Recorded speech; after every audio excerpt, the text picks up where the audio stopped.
Yes, sir. तो जी Kepler ji is very well known name in the gravitation, है ना। तो केपलर ने क्या बताया, सबसे पहले केपलर का लॉ हम पढ़ेंगे। तो सबसे पहले देखिए फोकाई होते हैं, फोकस होते हैं एलिप्स के ना, एलिप्स के फोकाई होते हैं दो, दो फोकाई होते हैं एलिप्स के, एक ये F1, एक फोकाई ये हो गया, और दूसरा फोकाई ये हो गया F2।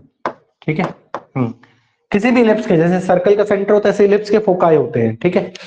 तो क्या कह रहा है वो, ध्यान से सुनना। The planets moves in an elliptical orbit around the sun. Planets ऐसे घूमते हैं बच्चों, planets revolve like this. Planet यहां घूम रहे हैं ये, ठीक है।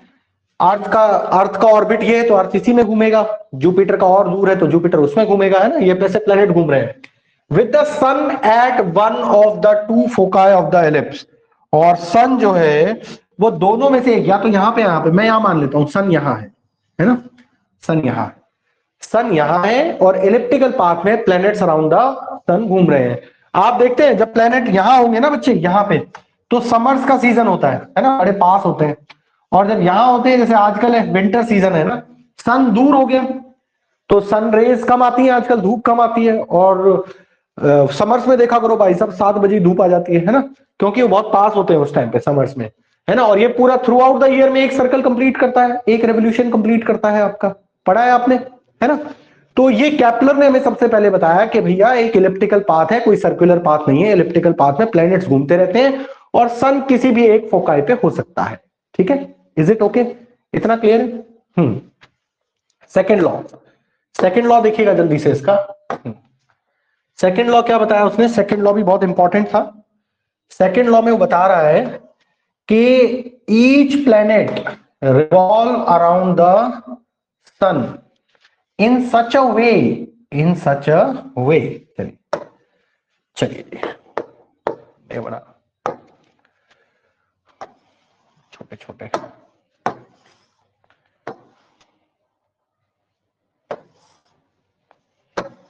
इसको नीचे ले आते हैं, दिख रहा है ना। चलिए क्या बताया केपलर ने, Kepler said each planet revolve around the sun in such a way that the line joining the planets to the sun sweeps over equal area in equal interval of time. अच्छा, sweeps over equal area का क्या मतलब है भाई, मैं आपको बता दूं कि सपोज सपोज ये जो मंथ है, ये सपोज है 9th मंथ, है ना, ये है सपोज 8th मंथ, और ये है 12th मंथ, है ना, ईयर का, और ये है फर्स्ट मंथ, है ना, 12 के बाद फर्स्ट ही होता है। तो 8 के बाद 9, 10, 11 और फर्स्ट, 4 महीनों में उसने कितना एरिया स्वीप किया, 4 मंथ्स में ये एरिया स्वीप किया उसने, 4 मंथ्स में ये एरिया कवर किया, है ना। और उधर से आ जाए 4 मंथ्स ले ले, उधर से 4 मंथ्स ले लेते हैं, ध्यान से सुनना, इधर से 4 मंथ्स ले लेते हैं। ये मंथ ले लिया आपने, ये मंथ ले लिया आपने, कौन सा हो गया, 1 2 3 4 5 6, यहां पे ले लेते हैं 4 5, ठीक है, 8 9 10,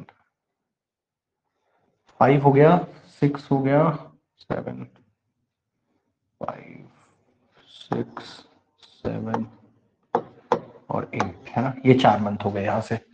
तो यहां से जो एरिया स्वीप हुआ वो 8 से लेके और ये, ठीक है, ध्यान से सुनिएगा, इंटरेस्टिंग सी चीज है, समझ में आ जाएगी आपको। अब अगर आप एरिया स्वीप करें तो ये वाला एरिया है ना, हाँ।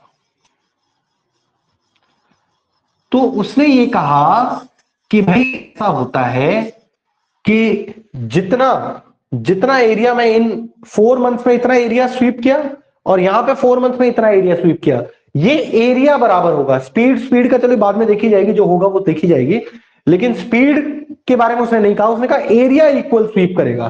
केपलर का सेकेंड लॉ ये था। तो ये सेकेंड लॉ समझ में आया आपको, एरिया वाले से। First law foci, first law में स्ट्रक्चर बताया उसने, दूसरे में कहा कि ये area line joining the planets to the sun sweeps over equal area in equal interval of time, equal areas, 4 months, तो ये एरिया और ये एरिया इक्वल होगा। अब बच्चों को समझ में नहीं आ रहा है एरिया कैसे इक्वल होगा। अरे भाई, ये स्क्वायर इस तरीके का है और ये रेक्टेंगल इस तरीके का है, क्या इनका एरिया इक्वल नहीं हो सकता?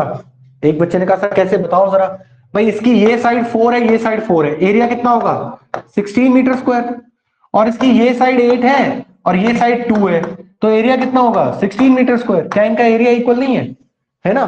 तो यहां पे अगर इसकी विड्थ ज्यादा है तो इसकी लेंथ भी तो ज्यादा है, समझ रहे हो? Is that clear? केपलर का सेकंड लॉ क्लियर है बच्चों? Yes, sir.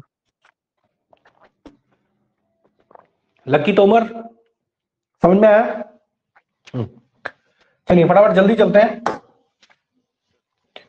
Third law, Kepler third law बिल्कुल सिंपल है।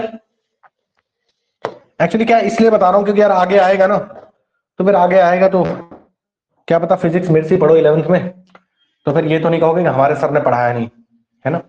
तो देख लेगा।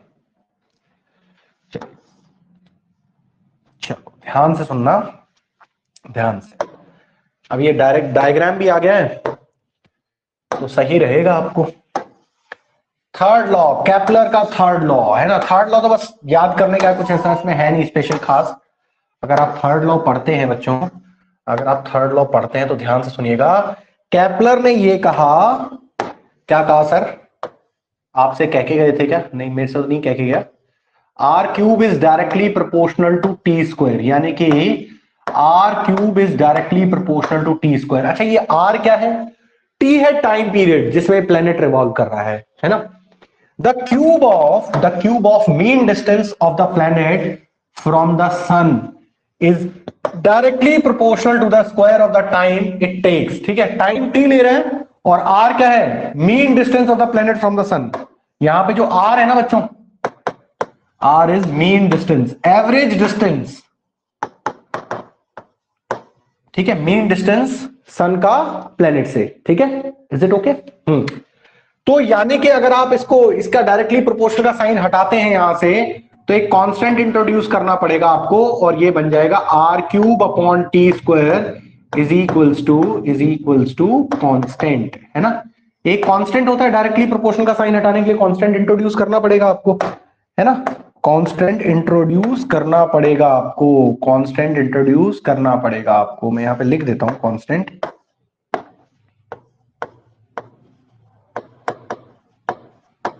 ठीक है, इज इट ओके?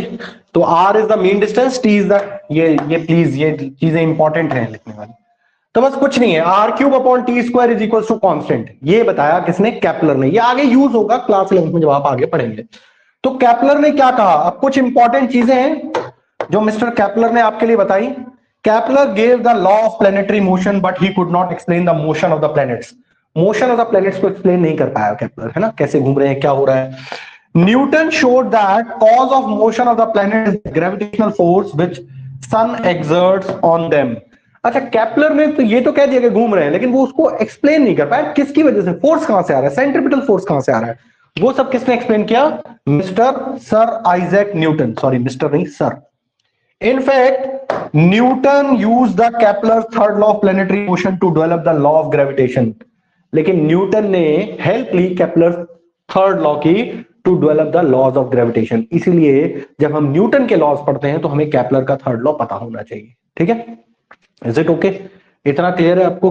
तो मैंने क्यों बताया, ये लास्ट लाइन से आपको क्लियर हो गया मैंने केपलर लॉ क्यों पढ़ा है। केपलर के तीनों लॉ एक एक लाइन की स्टेटमेंट है, प्लीज याद रखिएगा। चले आगे, मे बी प्रोसीड। सिलेबस में नहीं है, क्वेश्चन नहीं पूछा जाएगा, लेकिन फिर भी आपको पता होना चाहिए, स्टेटमेंट तो एटलीस्ट पता होनी चाहिए। चलिए आगे चलते हैं। बहुत बढ़िया सी चीज आने वाली है अब आपके लिए, इनवर्स स्क्वायर रूल नहीं कराऊंगा आपको। फ्री फॉल, अब मेरा फेवरेट टॉपिक आ गया फ्री फॉल, है ना? ये सर फ्री फॉल क्या होता है, एक्सेलरेशन ड्यू टू ग्रेविटी के बारे में बताऊंगा। पहले फ्री फॉल बता देता हूं, उसके बाद हम चलेंगे आगे। ठीक है, हाँ फ्री फॉल। देखिए फ्री फॉल क्या होता है, आप किसी भी ऑब्जेक्ट को किसी हाइट से नीचे गिरा है, that is called free fall, है ना? मतलब फ्री फॉल का मतलब समझ रहे हैं आप, if you drop something from some height, when it comes under the effect of gravity, gravity की वजह से नीचे आएगा, तो उस मोशन को, उस फिनोमेना को हम क्या बोलते हैं? फ्री फॉल बोलते हैं। इज इट ओके बच्चों? सब क्लियर है? चलिएगा, चलिए पहले फ्री फॉल कर लेते हैं, उसके बाद बड़ा इंटरेस्टिंग टॉपिक आने वाला है जब आपको मजा आएगा न्यूमेरिकल वगैरह करने में। बिल्कुल, क्योंकि न्यूटन्स वो इक्वेशन ऑफ मोशन है ना, उससे रिलेटेड है। ठीक है, चलिए तो भाई सबसे पहले फ्री फॉल पढ़ लेते हैं। क्या कह रहा है फ्री फॉल? फ्री का कुछ नहीं है इसके अंदर, है ना? कभी सोच रहे हो कि फ्री मिलेगा, कुछ नहीं। The falling of the body from height towards the earth under the gravitational force of earth. Under the gravitational force of earth. ये याद रखना। नीचे क्यों आ रहा है, किसकी वजह से, कौन खींच रहा है उसको? Gravitational force of earth. अगर ग्रेविटेशनल फोर्स नहीं होता तो क्या नीचे आता? नहीं आता। ठीक है, हाँ जी। तो यहां पे उन्होंने एक एक्सपेरिमेंट बताया। Galileo drop 2 stones of different masses from the leaning tower of Pisa. Tower of Pisa देखा आपने? कहां पे है पीसा?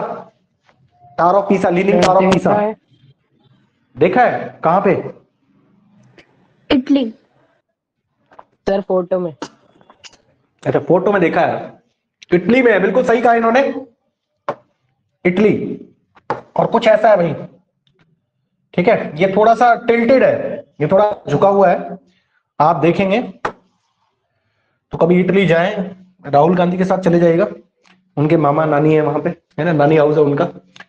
तो कभी जाए तो आप इटली, आपको जाने का मौका मिले तो यू कैन सी यहाँ पे इटली। Very good. किसने बताया? देवांशी ने। देवांशी इंटेलिजेंट होती जा रही है आजकल। चलो, बहुत अच्छी बात है। देख रहे हैं आप, सर ये तो थोड़ा टिल्टेड है ये। बात है, वो इटली में ही रह रहा था तो सर इटली में ही टावर होगा ना। अच्छा अच्छा, कौन रह रहा है इटली में? कौन रह रहा है भाई इटली में? सर गली। गलीलियो। अच्छा, ठीक है जी, चलो बहुत अच्छी बात है। तो जी गलीलियो ने क्या किया कि गलीलियो तो चले गए, ठीक है। तो यहां से एक स्टोन को ड्रॉप किया गया नीचे, बहुत ऊंचा टावर है, कुतुब मीनार के जितना है अपने यहाँ पे, है ना। तो उसने देखा, उसने एक चीज ऑब्जर्व की and found that they hit the ground at the same time. They hit the ground at the same time. एक चीज हल्की है, एक हैवी है, एक भारी है। सॉरी, हैवी और भारी एक ही होता है, सॉरी। एक चीज हल्की है, एक चीज लाइटर है और एक हैवी है। दोनों कैसे ड्रॉप किया? तो दोनों सेम टाइम पे गिर रहे हैं। फिर एक को बहुत हल्की ले ली, सपोज 500 ग्राम की, और एक ले ली 10,000 kg। दोनों को ड्रॉप किया, फिर दोनों सेम टाइम पे गिरी। यानी कि उसको यहां से कंफर्म हो गया भाई, मास का कोई लेना देना नहीं है इसके टाइम से। टाइम तो सेम लगेगा इसके अंदर, मास का कोई लेना देना नहीं है। तो from this he concluded that acceleration of an object freely falling toward the earth does not depend on the mass of the earth. Yes, acceleration, हाँ जी, of an object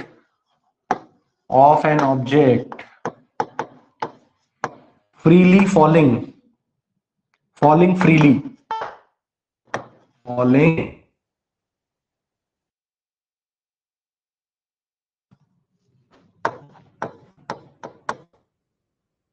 depend upon mass. याद रखना, ये आगे काम आएगा, मास के ऊपर depend नहीं करता। दोनों सेम टाइम पे सेम एक्सेलरेशन होगा, तभी तो सेम टाइम पे फॉल कर रहे हैं। दोनों की स्पीड सेम होगी, तभी तो सेम टाइम पे नीचे जाएंगे। Is it okay? इतना क्लियर है? तो इसको बोलते हैं फ्री फॉल, और free fall mass of the object के ऊपर डिपेंड नहीं करता है। समझ गए? Is that clear? चलिए आगे चलते हैं। अब मैं आपको बहुत इंपॉर्टेंट सी चीज बताने वाला हूं। एक्सेलरेशन ड्यू टू ग्रेविटी क्या होती है, कहां से आई है, कौन लेके आया इसको? Acceleration due to gravity. चलिए तो मैं आपको बता देता हूं भाई, एक्सेलरेशन ड्यू टू ग्रेविटी के बारे में हम पढ़ लेते हैं। बहुत ही आसान सा टॉपिक है।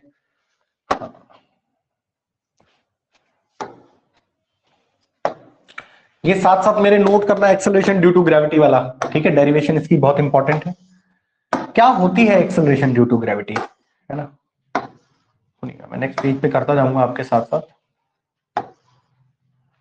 चलिए, acceleration due to gravity. A uniform acceleration produced in a freely falling body due to gravitational force of the earth is known as acceleration due to gravity and is denoted by g and value is 9.8 metre per second. ठीक है, तो g जो होता है बच्चों, g is equals to 9.8 metre per second square. क्या बोला जाता है इसको? Acceleration due to gravity. Acceleration due to gravity. ठीक है, एक्सेलरेशन है जब भी, तो यूनिट देख रहे हो, यूनिट देखो, यूनिट देखो भाई, ये तो है एक्सेलरेशन वाली, तो यूनिट है मीटर पर सेकंड स्क्वायर। क्यों भाई हर्षवत, क्लियर है ना इतना? Yes sir. चलिए, तो उसने कहा कि अब हम बात करते हैं कि ये 9.8 कहां से आया, 9.8 कहां से आया, ध्यान से सुनना। तो कैलकुलेशन ऑफ एक्सेल मैं आपको बताता हूं, ध्यान से सुनिएगा जरा, ठीक है। Suppose let us take an object of mass m falling from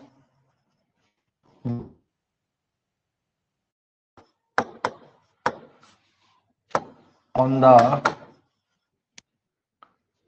surface of earth. Distance r from the surface of earth, from the surface of earth.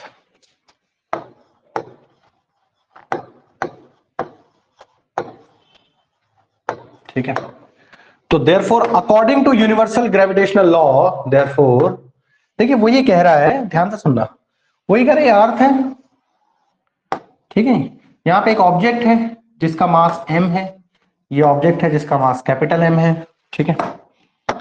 और ये यहां से यहां पे आ रहा है, ठीक है।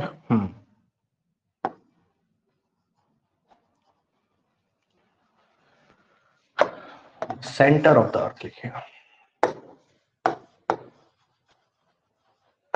सेंटर ऑफ अर्थ, ठीक है। आर से आ रहा है, तो according to universal gravitational law, क्या कहता है universal gravitational law? According to universal gravitational law,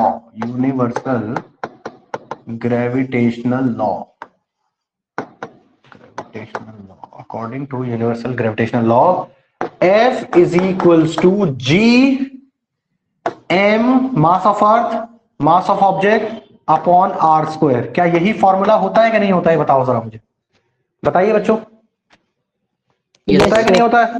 universal gravitational law यही कहता है कि इस दुनिया में, इस यूनिवर्स में कोई भी दो ऑब्जेक्ट हैं, उनके बीच में जो फोर्स ऑफ अट्रैक्शन होगा वो ऐसे ही दिया जाए। Is it okay? इतना क्लियर? चलिए अब दूसरी चीज देखिए, है ना, इन्होंने यही बताया। अब मैं आपको ये और बताता हूं कि अगर कोई, ठीक है, अब सुनिए, अब यहां से अगर कोई ऑब्जेक्ट नीचे की तरफ आती है, अगर कोई ऑब्जेक्ट नीचे की तरफ आ रही है, ठीक है, किस एक्सेलरेशन से? जी एक्सेलरेशन से। अगर कोई ऑब्जेक्ट नीचे की तरफ आ रही है, ध्यान से सुनना, if an object is coming with acceleration G और उसका मास m है, तो उसके ऊपर कोई फोर्स लग रहा है ना जो उसको नीचे खींच रहा है ना? सुनिएगा जरा ध्यान से। Since an object of mass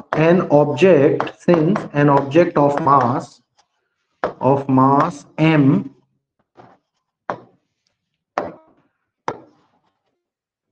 is moving towards earth, is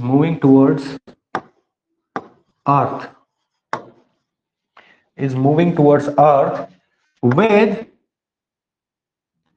acceleration due to gravity g, with acceleration due to gravity g. तो therefore force exerted by earth on object is equals to mg, equation number 2। तो अगर किसी object का मास m है, g से नीचे आ रही है, तो आपको एक फॉर्मूला पता था ना, F equals to ma, force equals to mass into acceleration. तो इसके ऊपर कितना फोर्स लग रहा है? अब एक्सेलरेशन की जगह g से रिप्लेस हो गया, F इक्वल्स टू mg। अच्छा, ये कौन फोर्स लगा रहा है? ये mg। कौन खींच रहा है इसको? अरे यार, ये और ये दोनों एक ही तो फोर्स है, इसी ने तो ही जनरेट किया है ये फोर्स। तो ये इसको जो खींच रहा है वो यूनिवर्सल ग्रेविटेशनल फोर्स ही तो है, कहीं अलग से थोड़ी आया बाहर से कहीं। ये ऑब्जेक्ट अगर नीचे जाएगा तो किसकी वजह से जाएगा? यूनिवर्सल ग्रेविटेशनल फोर्स की वजह से, यानी कि दोनों एक ही चीजें हैं, है ना। तो कंपेयर कर दीजिए 1 और 2 को, ये दोनों सेम है, तो कंपेयर 1 एंड 2, कंपेयर 1 एंड 2 करेंगे आप तो क्या आएगा, सुनिएगा जरा ध्यान से। G M M upon R square is equals to m into G, is equals to m into G. तो बच्चों m जो है, m और m जो है वो कैंसिल हो गया आपका, दोनों सेम ही तो है मास, ये मास भी उसी ऑब्जेक्ट का है और ये मास भी वही है। तो यहां से आपको कंफर्म हो जाता है therefore g is equals to, therefore g is equals to gm, therefore g is equals to gm upon R square, gm upon R square. मेरी बात बहुत ध्यान से सुन लेना, ये कहानी हो गई है बहुत अमेजिंग। तो अब यहां से देखिए बच्चों, अगर आप सरफेस ऑफ अर्थ की बात करें तो आपके पास आर भी है, रेडियस ऑफ अर्थ, आपके पास जी का वैल्यू भी है, आपके पास एम का वैल्यू भी है। क्या आप इन सब की वैल्यू रिप्लेस कर सकते हैं यहां पे? G universal gravitational constant, mass of the earth, surface of the earth पे आर का वैल्यू, ठीक है सुनिएगा, एट सरफेस ऑफ अर्थ और some height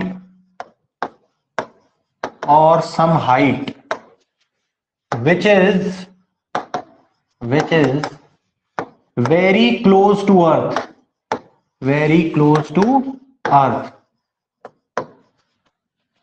small r is equals to radius of earth, जिसको हम 6400 किलोमीटर लेते हैं, है ना। हाँ जी 6400 किलोमीटर होता है रेडियस ऑफ अर्थ। तो बच्चों देयरफॉर जी का वैल्यू कितना हो जाएगा, G is equals to G 6.67 into 10 raise to the power -11, है ना। और मास ऑफ अर्थ कितना है, हाँ जी 6 इंटू 10⁻24 kg, यही है मास ऑफ अर्थ। और बच्चों रेडियस ऑफ अर्थ कितना है, 6.4 into 10 raise to the power 6, kilometre में 5 और 6 हो गया मीटर का होल स्क्वायर। ठीक है जी, इज इट ओके? इतना क्लियर है आपको? इतना क्लियर है? तो इसको जब बच्चों हम सॉल्व करते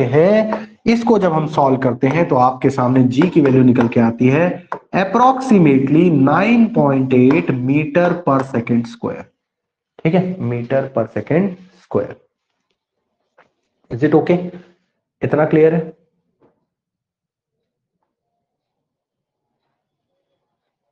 यस सर। है ना। तो यहां से एक चीज नोट करने वाली है बच्चों, एक चीज नोट करने वाली है कि जो g है आपका, this formula g is calculated acceleration due to gravity on or near the surface of the earth. ये जो फॉर्मूला है, ये जो g की वैल्यू है सरफेस ऑफ द अर्थ पे या उसके पास, है ना। तो 1-2 किलोमीटर की हाइट तो सरफेस ऑफ द अर्थ ही मानी जाती है, मान के चलिए। तो बच्चों ये डेरिवेशन और ये फॉर्मूला आपको क्लियर है, ये बताएं जरा मुझे। हाँ जी बताएं बेटा। सर ये 6 इंटू 10 रेज टू पावर 24 के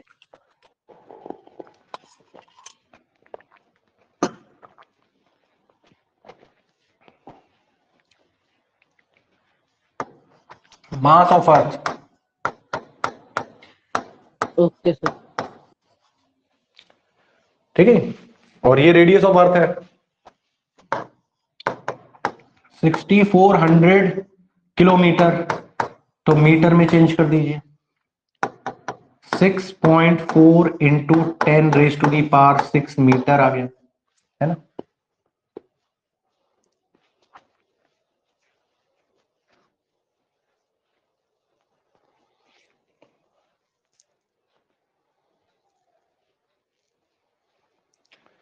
चले आगे, ये नोट कर लेना यार जरा एक बार प्लीज, ये वाली चीज नोट करने वाली है। और जो मैंने इसके बाद मैंने लिखा कि ये जरूर लिखना कि R 6400 क्यों गया, हम near the surface of the अर्थ की बात कर रहे हैं, ठीक है, प्लीज ध्यान से।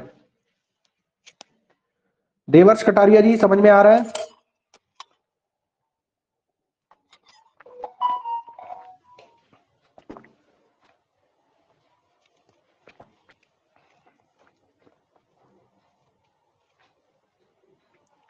क्रिश भारती, मेरी आवाज सुनाई दे रही है आपको? क्रिश भारती,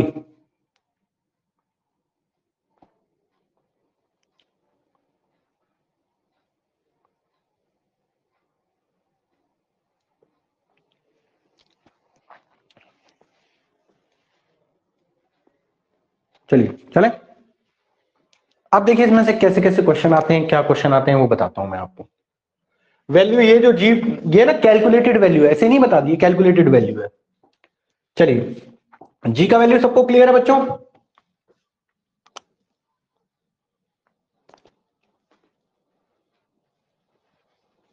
अब ये वैल्यू फिक्स है क्या? ये बहुत इंपॉर्टेंट चीज है। वेरिएशन इन ग्रेविटी, उसके बाद मैं इक्वेशन बताऊंगा, फिर न्यूमेरिकल करेंगे। तो सबसे पहले ये चीज बता देता हूं आपको। कुछ लोग कहते हैं कि वैल्यू फिक्स है क्या? जी का वैल्यू फिक्स है बच्चों? बताओ जरा मुझे। What about the value of g? Capital G का फिक्स है, स्मॉल जी का नहीं है। स्मॉल जी का नहीं है। स्मॉल जी चेंज क्यों होता है पता है आपको? Yes sir. देखो किस किस को पता है?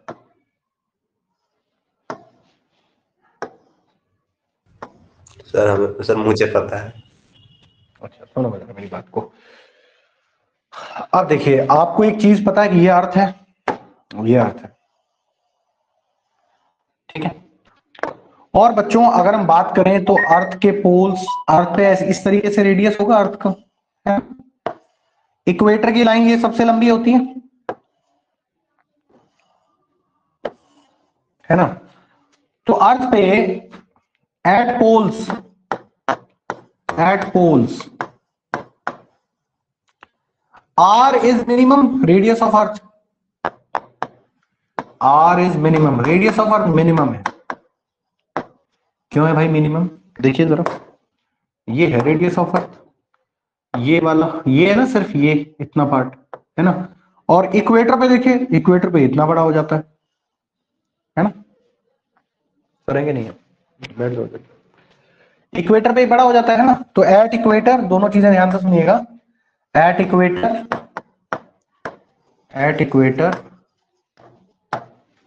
R is maximum, R means radius of earth, R maximum है ना?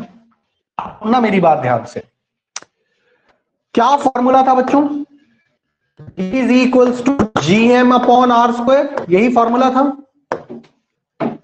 हाँ जी एग्री बच्चा लोग? समझ में आ रहा है? देखिए हाँ बेटा बोलिए। सर स्क्रीन आपका गई क्या? बोर्ड विजिबल नहीं है। एक सेकंड रुक जाओ, अभी कर देते हैं इसको विजिबल। क्या हो गया? अच्छा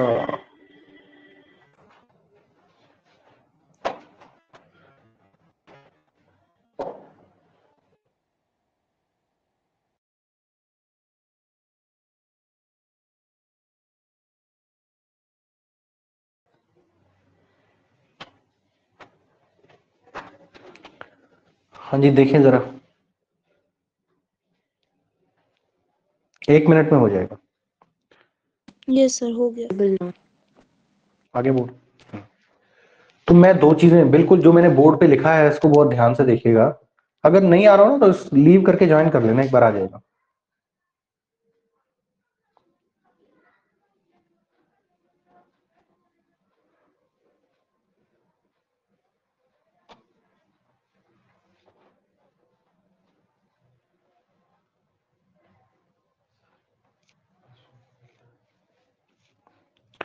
सुनिए जरा ध्यान से देखिए।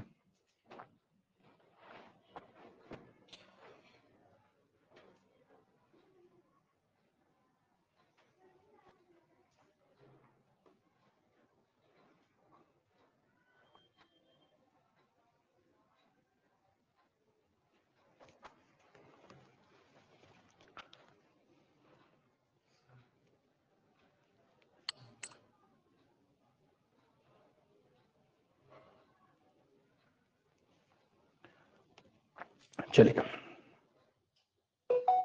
ठीक है। अब मेरी बात सुनिएगा ध्यान से बच्चों। तो मैंने आपसे क्या कहा, पोल्स पे आर मिनिमम होता है, इक्वेटर पे रेडियस मैक्सिमम होता है, इतना क्लियर है? हाँ जी।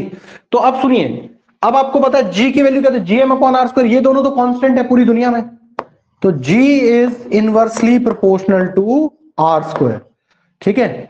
तो यानी कि g जो है ना वो उल्टा होगा रेडियस का, तो रेडियस मिनिमम है कहां पे, पोल्स पे, therefore g is maximum at poles, g is maximum at poles, है ना, पोल्स पे मैक्सिमम। लेकिन मैक्सिमम का मतलब ये नहीं है, ये अराउंड सपोज 9.9 हो सकता है, बस इससे ज्यादा नहीं, ठीक है, मतलब इतना हो गया।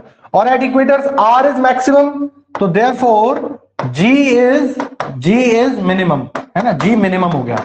उल्टा होता है ना बेटा, इस फॉर्मूला से हमने निकाला है अभी, इस वाले फॉर्मूला से देखिए, gm तो कांस्टेंट है, इनवर्सली प्रोपोर्शनल हो गया, ठीक है। तो मिनिमम एट इक्वेटर। अब मिनिमम का मतलब क्या होगा कि भाई बहुत ज्यादा कम नहीं होगा, हम बात करें तो 9.7 के आसपास हो सकता है ना। और जब दोनों का एवरेज निकाला गया तो पूरी अर्थ पे फिर हम 9.8 ले लेते हैं, थोड़ा बहुत चेंज आता है। तो ये चेंज क्यों आया समझ गए आप, बस यही बताया गया है।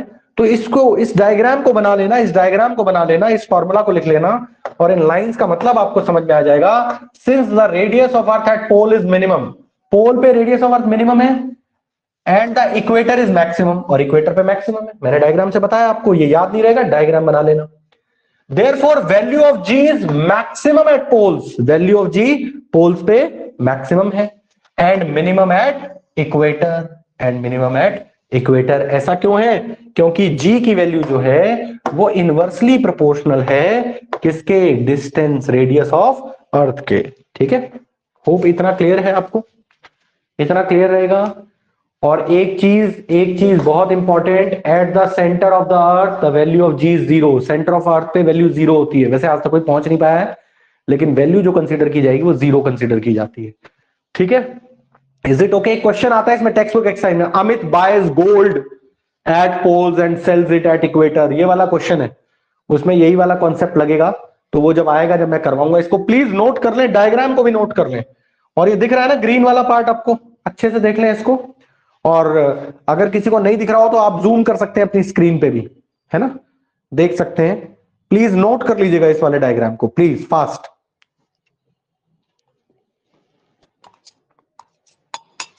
नोट करिए जल्दी से बेटा, आनंदिता नोट करो।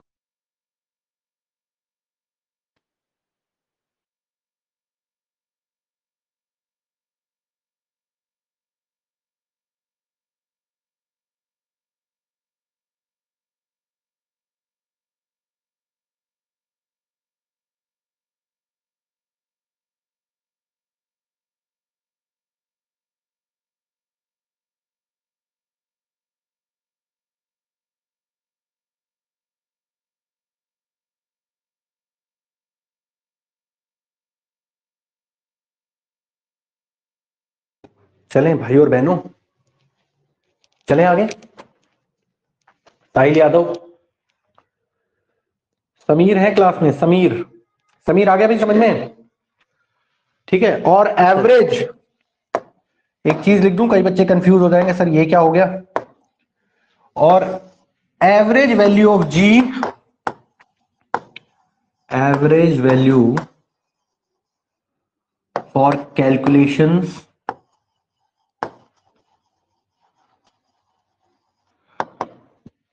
G is equals to 9.8 metre per second square. ये कोई फिक्स वैल्यू नहीं है, ये अप्रोक्सीमेट वैल्यू है, ठीक है, एवरेज वैल्यू ली है हमने। चले आगे, ठीक है। अब यार आपने 3 इक्वेशंस ऑफ मोशन पढ़ी हैं आपने, अब यहां से मैं इक्वेशंस ऑफ मोशन से रिलेट करूंगा। हाँ जी, equations of motion, equations of motion पढ़ी है आपने, इक्वेशन ऑफ मोशन। हर्षवत्स बताएं जरा, फर्स्ट इक्वेशन क्या होती थी, फर्स्ट इक्वेशन ऑफ मोशन। हर्षवत्स आपसे पूछ रहा हूं, इतने तो मैंने लिख दिया यार। v equals to u plus 80 होती थी sir, v equals to u plus 80। Very good, बहुत अच्छी बात है जी। लेकिन अगर आप यहां पे आ जाते हैं, यहां पे बात होती है किसी भी ऑब्जेक्ट को, ये अर्थ है, ऊपर से नीचे डालना है आपको, ठीक है, नीचे आएगी। सर तो v यहाँ इक्वल्स पे टू u प्लस gt। अब यहां पे जो एक्सेलरेशन है ना वो तो g में चेंज होगा। एक्सेलरेशन किसकी वजह से, g की वजह से। हम फ्रीली फॉलिंग बॉडी की वजह के लिए पढ़ रहे हैं, तो यहां पे हम ये पढ़ रहे हैं फ्रीली फॉलिंग बॉडी। तो फ्रीली फॉलिंग बॉडी में 2-3 चीजें चेंज हो जाएंगी, 2 चीजें, फ्रीली फॉलिंग बॉडी। तो v तो वही रहेगा, u भी वही रहेगा, लेकिन एक्सेलरेशन, अब एक्सेलरेशन ड्यू टू ग्रेविटी आ जाएगा और v equal to u plus g t, है ना। तो एक्सेलरेशन एक ही जगह क्या आ गया, फ्रीली फॉलिंग बॉडी में g आ गया यहां पे, है ना। सेकेंड इक्वेशन होती थी s is equals to u t plus half a t square.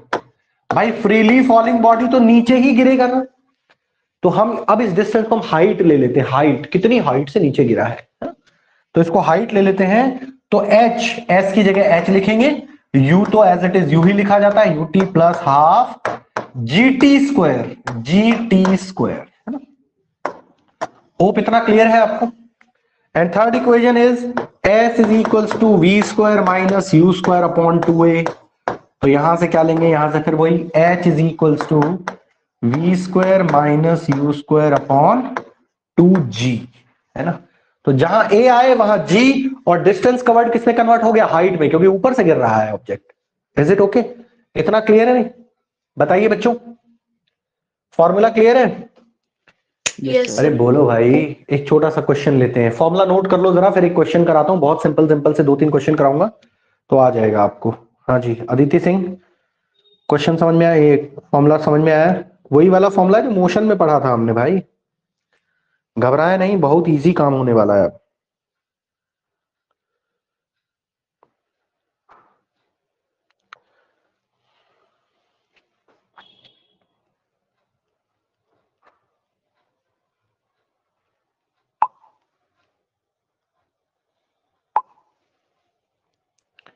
Devanshi आ गए हो क्लास में?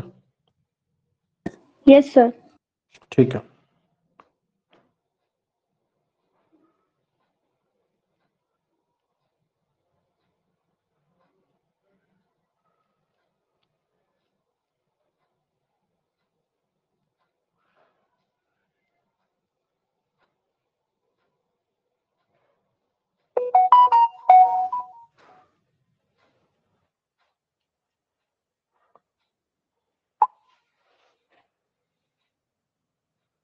चलिए करें एक क्वेश्चन दो, चलिए देखते हैं बच्चों, ध्यान से सुनना। एक क्वेश्चन देते हैं, बहुत सिंपल सा क्वेश्चन है आपके लिए। अच्छा एक चीज और याद रखना, है ना, if we drop an object, अब कुछ कुछ इंपॉर्टेंट चीजें बताना चाहता हूं मैं। If we drop an object, if we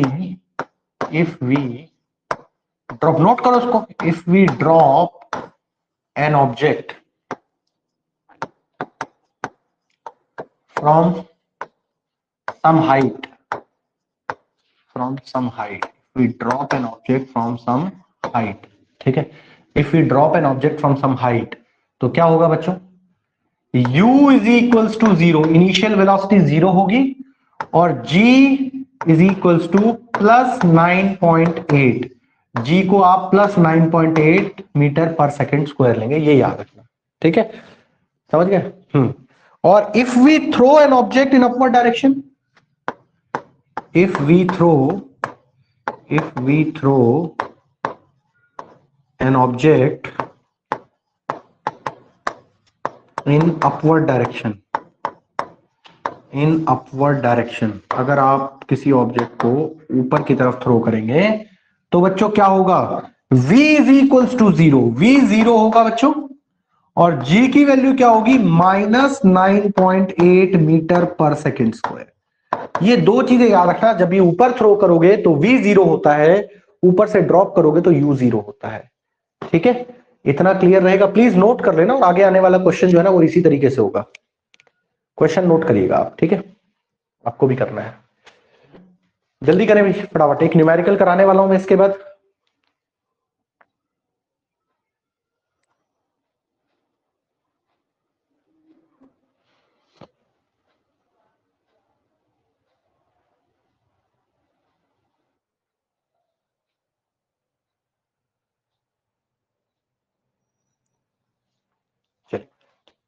proceed करें आगे, श्रेयांश कटियार हो गया है सर। श्रेयांश आपके मार्क्स बहुत कम आए अभी मैथ्स में, क्या बात है, हैं? टेस्ट में इतने कम मार्क्स तो मैं एक्सपेक्ट नहीं कर रहा था आपसे। हाँ जी श्रेयांश जी, चलिए बात करिएगा मेरे से क्लास के बाद। हाँ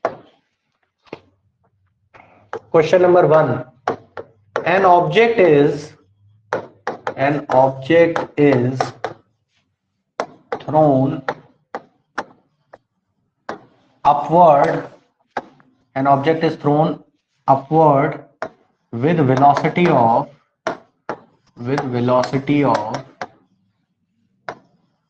29.4 मीटर पर सेकेंड। ठीक है, फाइंड ए part, maximum height attain bye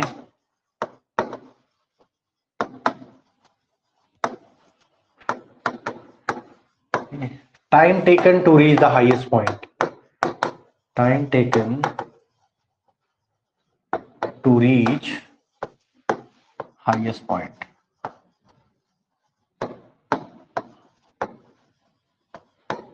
ठीक है,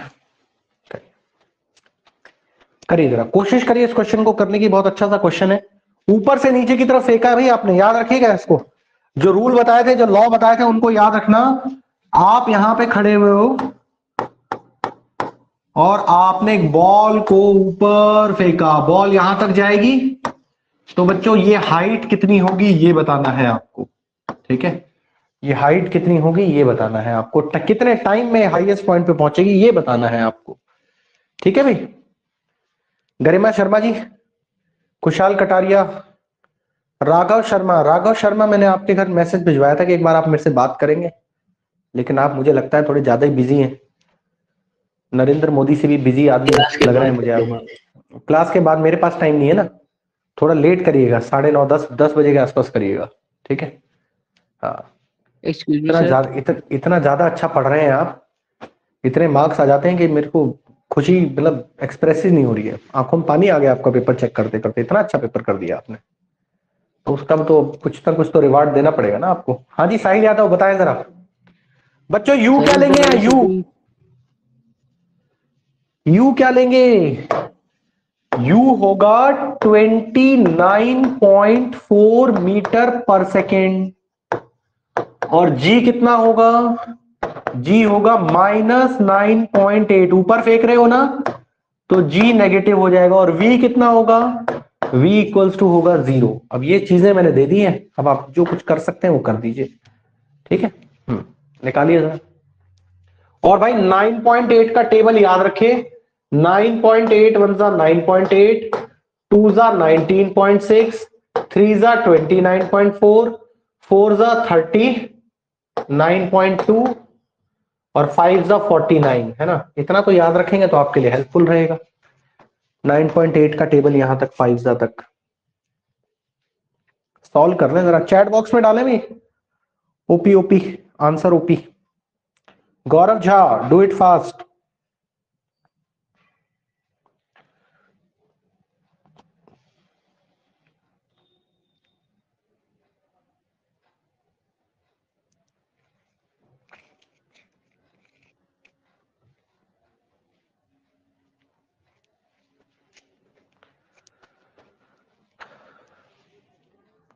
नहीं आ रहा क्या आंसर भी? बच्चों बहुत इजी क्वेश्चन था यार, ज्यादा मुश्किल नहीं था। कौन सा? 3 ही तो फॉर्मूला है सारे, लगाएं जरा जल्दी से, शेयर करें फटाफट, फास्ट, जल्दी से, क्विक। भाई सबसे पहले तो आपको क्या निकालना है? हाइट निकालनी है। तो हाइट के लिए 2 फॉर्मूला होते हैं, एक में टाइम होता है, एक में नहीं होता। तो यहां टाइम नहीं है तो टाइम नहीं वाला फॉर्मूला यूज करेंगे। तो सबसे पहले तो यही फॉर्मूला यूज करके हाइट आ जाएगा, using h is equals to v square minus u square upon 2g। ये फॉर्मूला यूज कर लेंगे आप। ठीक है जी, इसको सॉल्व करते ही पहला पार्ट आपका सॉल्व हो जाएगा। मुझे समझ में नहीं आ रहा क्या प्रॉब्लम आ रही है। हाँ जी, h वी स्क्वायर कितना है? 0 है जी। यू स्क्वायर कितना है? 29.4 इंटू 29.4, और 2 टाइम्स g कितना है? -9.8। तो यहां से आपका h आ जाता है -29.4 इंटू 29.4 अपॉन -2 इंटू 9.8।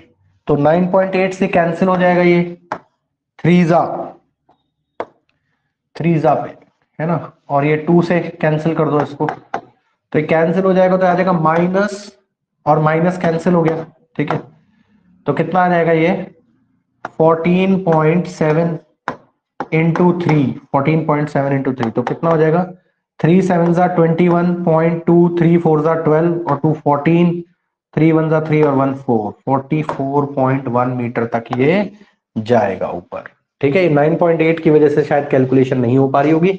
अब टाइम निकाल दीजिए, टाइम निकाल दीजिए।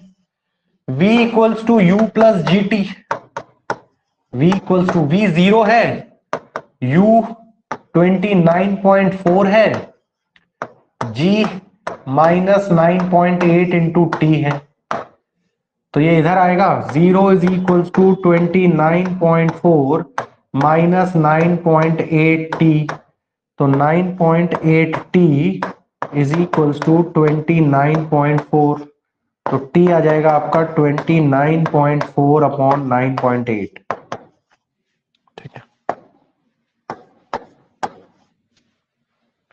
3 सेकेंड्स टाइम आ जाएगा, ठीक है। तो भाई ऐसे क्वेश्चन अब आगे आने वाले हैं आपके, हाँ जी आगे आने वाले हैं ऐसे क्वेश्चंस। तो अब होमवर्क जो है मैं आपको भेजूंगा आज रात को, असाइनमेंट रेडी है आपका, मैं गूगल क्लासरूम पे अपलोड कर दूंगा, तो आप प्लीज होमवर्क चेक कर लीजिएगा, इसी से रिलेटेड होमवर्क आएगा, तो ध्यान से और इसको स्कैन कर लीजिए। तो भाई ये जो चैप्टर है इसका बस लास्ट पार्ट बचा है, एक क्लास और होगी, न्यूमेरिकल सारे हो जाएंगे, एनसीईआरटी क्वेश्चन में डिस्कस कर लूंगा, तो प्लीज ध्यान से इसको करना है इस चैप्टर को। ये चैप्टर बहुत स्कोरिंग चैप्टर है, न्यूमेरिकल जरूर आते हैं इससे, न्यूमेरिकल ये वाले न्यूमेरिकल काफी